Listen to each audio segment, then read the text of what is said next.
நம்ம உடலுக்குள்ளாக இருக்கக்கூடிய சக்கரங்கள். இந்த ஒவ்வொரு ஆதாரங்களும் ஒவ்வொரு விதமான விஷயங்களை செய்துட்டுருக்கு. அந்த ஆற்றல் என்ன தெரியுமா செய்யுது? எனக்குள்ளாக சில குணாதிசயங்களை மாற்றுது. கவலை, கோபம், இப்படி பலவிதமாக நம்ம சொல்லிகிட்ருக்கோம் இல்லையா? அந்த மாதிரி விஷயங்கள் எல்லாம் ஏற்பட்டுருக்கு. இது இயற்கை. சின்ன சின்ன விஷயங்களுக்கெல்லாம் பயப்படக்கூடிய அளவுக்கு மன உறுதி குறைஞ்சி போயிடுது. நல்லா புரிஞ்சுக்கணும். உடலுக்குள்ளாக ஓடிட்டுருக்கக்கூடிய இந்த சுரப்பிகள், ஆதாரங்கள், இதை சரியாக இயங்க வைக்கணும். அறிவினால் நீ ஒவ்வொன்றையும் பார்க்க ஆரம்பிச்சிட்டோன்னா உன்னுடைய வாழ்க்கை எப்பொழுதுமே மகிழ்ச்சியாக இருக்கும். அந்த அறிவு கண்ணை தட்டி விடுவோம்.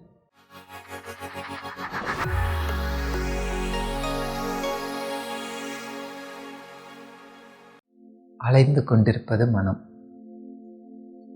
நிலையாக இருப்பது யாரு? அதுவும் அதே மனம்தான். வெளியில அலைஞ்சிட்டு இருக்கு, உள்ள அலையாம இருக்கு. அது சத்தம் இல்லாம அடங்கி இருக்கக்கூடியது. சப்கான்ஷியஸ் மைண்ட் அப்படின்னு சொல்லுவோம். அடங்கி இருக்கக்கூடிய மனம் வெளியே வரும்போது அந்த நிலை அலையாக மாறுகிறது அப்படின்னு சொல்றாங்க வேதாத்ரி மகர்ஷி. அப்ப இரண்டுமே எங்க இருக்கு? என்கிட்ட தானே இருக்கு. அப்ப எனக்கு இது வேணுமா அது வேணுமா? ரெண்டுமே வேணும். கொஞ்ச நேரம் அலையலாம், அப்படி இப்படின்ட்டு அலைஞ்சு வரலாம்.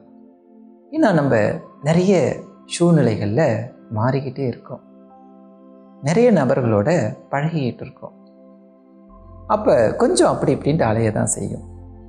ஆனால் என்ன சொல்கிறாங்க அப்படின்னு சொன்னோன்னா, அந்த நிலையாக இருக்குது இல்லையா, அமைதியாக இருக்குது இல்லையா, அதை எப்பொழுதுமே ஒரு பக்கம் அப்படியே ஒரு பிடிமானம் வச்சுக்கிட்டோம்னா அது நமக்கு எப்பொழுதுமே உதவியாக இருந்துகிட்ருக்கும்.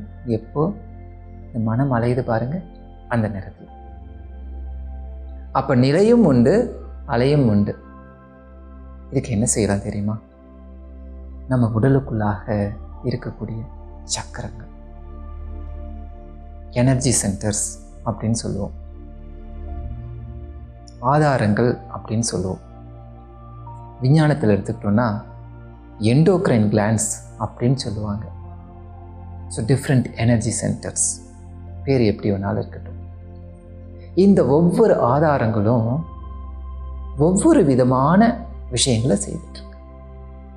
அங்கேருந்து ஒரு விதமான சுரப்பிகள் அப்படின்னு சொல்லுவாங்க. அதுக்கு அந்த கிளாண்ட்ஸ் என்ன செய்யுதுன்னா, அந்த சுரப்பிகள் அதுக்குள்ளார இருந்து சில விதமான திரவங்களை சுரக்குது.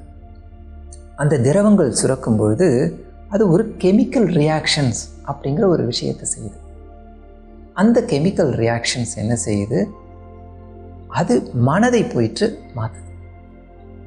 எந்த ஒன்று எனக்குள்ளார ஓடிச்சுனாலும் அது மனதையும் தொடும். அப்போ அந்த மனதுக்குள்ளாக ஒரு விதமான ஆற்றலை உருவாக்கும். அந்த ஆற்றல் என்ன தெரியுமா செய்யுது? எனக்குள்ளாக சில குணாதிசயங்களை மாற்றுது. எமோஷன்ஸ் அப்படின்னு சொல்கிறோம் பாருங்கள். சந்தோஷமாகவும் இருக்கலாம், அதே நேரத்தில் சந்தோஷம் இல்லாமல் ஒரு கவலை, கோபம், இப்படி பலவிதமாக நம்ம சொல்லிகிட்ருக்கோம் இல்லையா? அந்த மாதிரி விஷயங்கள் எல்லாம் ஏற்பட்டுருக்கு. இது இயற்கை. நல்லா புரிஞ்சுக்கணும், இயற்கையான விஷயம் இது. அப்போ அந்த இயற்கையான விஷயத்தை இயற்கையாகவே நாம் நடக்க விட்டுட்டோன்னு சொன்னோம்னா நம்மளுடைய வாழ்க்கை மாறிடும். நல்லா புரிஞ்சுக்கணும். உடலுக்குள்ளாக ஓடிட்டுருக்கக்கூடிய இந்த சுரப்பிகள், ஆதாரங்கள், இதை சரியாக இயங்க வைக்கணும்.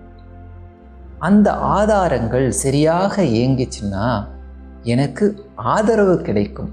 அதுக்கு தான் அழகாக தமிழில் ஆதாரங்கள் அப்படின்னு பேர் வச்சுருக்காங்க. ஒவ்வொன்றிலிருந்து ஒவ்வொன்று மலரும், ஒரு விதமான குணங்கள் மலரும். இப்போ இந்த அநாகதம் அப்படின்னு சொன்னோம்னா அன்பு பிறக்கும், தைரியமாக இருக்கலாம் அப்படின்னு சொல்லுவாங்க. இன்றைக்கி வாழ்க்கையில் பார்த்தோன்னா தைரியம் இல்லாமல் நிறைய நம்ம பயந்து பயந்து வாழ்ந்துட்டுருக்கோம் தெரியுமா? சின்ன சின்ன விஷயங்களுக்கெல்லாம் பயப்படக்கூடிய அளவுக்கு மன உறுதி குறைஞ்சி போயிடுது. வேதாத்திரி மகர்ஷி அவங்க சொல்லக்கூடியது, நீ தியானம் என்ற ஒன்றை பழகினன்னு சொன்னால் மனோசக்தி கூடும் அப்படின்னு சொல்கிறாங்க. இது யாருக்கு வேண்டான்னு சொல்லுங்கள்? சின்ன வயசுலேருந்து நமக்கு என்னுடைய இறுதி காலம் வரைக்கும் இது வேணும். அப்போ என்ன செய்யலாம்? இந்த ஆதாரங்களை ஒவ்வொன்றையும் சிறப்பாக இயங்குவதற்கு தியானம் பழகுவோம், தியானிப்போம், தவம்னு சொல்வோம். தியானம் பழகணும் என்றால் என்ன ஆகும்? ஆதாரங்கள் அனைத்தும், எத்தனை ஆதாரங்கள் இருக்குது? நிறைய இருக்குது. 6 ஆதாரங்கள் முக்கியமான ஒன்று. அதில் இந்த ஆக்கினை சக்கரம் அப்படிங்கிறது இருக்குது பாருங்கள். அது நெற்றிக்கண், ஞானக்கண், 3வது கண், பலவிதமான பேரை சொல்லுவோம். அறிவுக்கண், சரியான வார்த்தை எடுத்துக்கிட்டோன்னா அந்த ஞானக்கண், அறிவுக்கண். அறிவினால் நீ ஒவ்வொன்றையும் பார்க்க ஆரம்பிச்சிட்டோன்னா உன்னுடைய வாழ்க்கை எப்பொழுதுமே மகிழ்ச்சியாக இருக்கும். அந்த அறிவு கண்ணை தட்டி விடணும், அது தூண்டி விடணும், அவ்வளவுதான். ஏன்னா அது எங்கேயோ இருந்து கொண்டு வந்து நாம் ஃபிக்ஸ் பண்ண வேண்டியதில்லை. இது என்கிட்டயே ஃபிக்ஸ்டு, ஆல்ரெடி ப்ரீ இன்ஸ்டால்டு. வரும்பொழுதே இந்த ஹார்ட்வேர் என்ன இருக்குது, உள்ளே வச்சு அனுப்பிச்சிருக்காங்க. என்ன தெரியுமா செய்யணும்? சுவிட்ச் ஆன் பண்ணணும். அது எனக்கு வேண்டிய போதெல்லாம் ஆன் பண்ணி விட்டோம்னாலே இயங்க ஆரம்பிச்சிடும். அதை தான் வேதாத்திரி மகர்ஷி அவங்க சொல்லக்கூடியது, தூண்டி விடுறது தான் வேணும். உங்களிடம் இருக்கும் அந்த சக்தியை தூண்டி விட வேண்டியது தான் இன்னொருத்தவங்களுடைய வேறு. அதுக்கு நாம் முயற்சிக்கணும்.